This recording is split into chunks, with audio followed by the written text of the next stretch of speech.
मुझे कभी आइडिया नहीं था कि इस देश में एक ऐसा शहर भी है जो सालों से जल रहा है। तो एकदम लगता है कि लंका ही है। घर ऊपर है, लोग रहते हैं और नीचे जमीन के अंदर आग जल रही है। ये कोई मूवी का सीन नहीं है, ये इंडिया का रियल शहर है। झारखंड में लोकेटेड झारिया, जहां जमीन के नीचे कोल जल रहा है। ये फायर एक्सीडेंट नहीं है, ये कोल हवा और टाइम के बीच होने वाले रिएक्शन का रिजल्ट है। लेकिन सवाल ये है, ये कोल खुद से जल कैसे सकता है? कोल फायर कोई नॉर्मल आग नहीं होती, ये मैचस्टिक से नहीं लगती, शॉर्ट सर्किट से भी नहीं लगती। कोल के अंदर कार्बन होता है। जब कोल ऑक्सीजन के कांटेक्ट में लंबे टाइम तक रहता है तो एक स्लो केमिकल प्रोसेस स्टार्ट होता है जिसे कहते हैं ऑक्सीडेशन। ये रिएक्शन धीरे होता है लेकिन कॉन्टिन्यूअसली हीट जनरेट करता रहता है, और जब ये हीट बाहर निकल नहीं पाती तो कोल अंदर से खुद जलने लगता है। इसी को कहते हैं कोल फायर। झारिया एक नॉर्मल कोल एरिया नहीं है,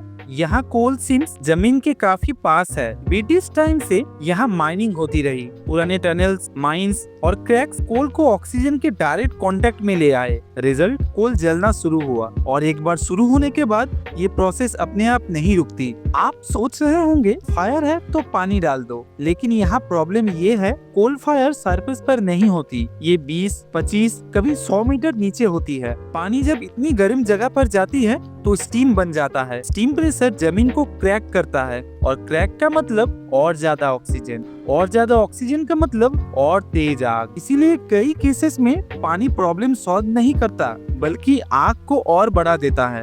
कोल फायर को कंट्रोल करना नॉर्मल फायर फाइटिंग नहीं है। इंजीनियर्स का फोकस होता है ऑक्सीजन सप्लाई तोड़ना। इसके लिए बर्निंग कोल को एक्सकावेट करना, एरिया को सॉइल और एश से सील करना, कोल को स्प्रेड या आइसोलेट करना, कॉन्टिन्यूअस टेम्परेचर मॉनिटरिंग। ये एक chemical, mining, safety engineering problem है। कोल फायर का इम्पैक्ट सिर्फ कोल लॉस तक लिमिटेड नहीं होता। टॉक्सिक गैसेस, एयर पोल्यूशन, जमीन का धंसना, बिल्डिंग्स और रोड्स को नुकसान, लोगों की सेफ्टी रिस्क। झारिया इंडिया की एनर्जी सोर्स है, लेकिन वही एनर्जी इस शहर को अंदर से जला रही है। झारिया सिर्फ एक शहर नहीं है, ये एक रिमाइंडर है कि जब केमिकल रिएक्शन कंट्रोल से बाहर चली जाती है तो उनका इफेक्ट सिर्फ फैक्ट्री तक नहीं, पूरी सोसाइटी तक पहुंचता है। आपको ऐसे और real how things work stories चाहिए? कमेंट में बताओ और इन नेक्स्ट को फॉलो करो।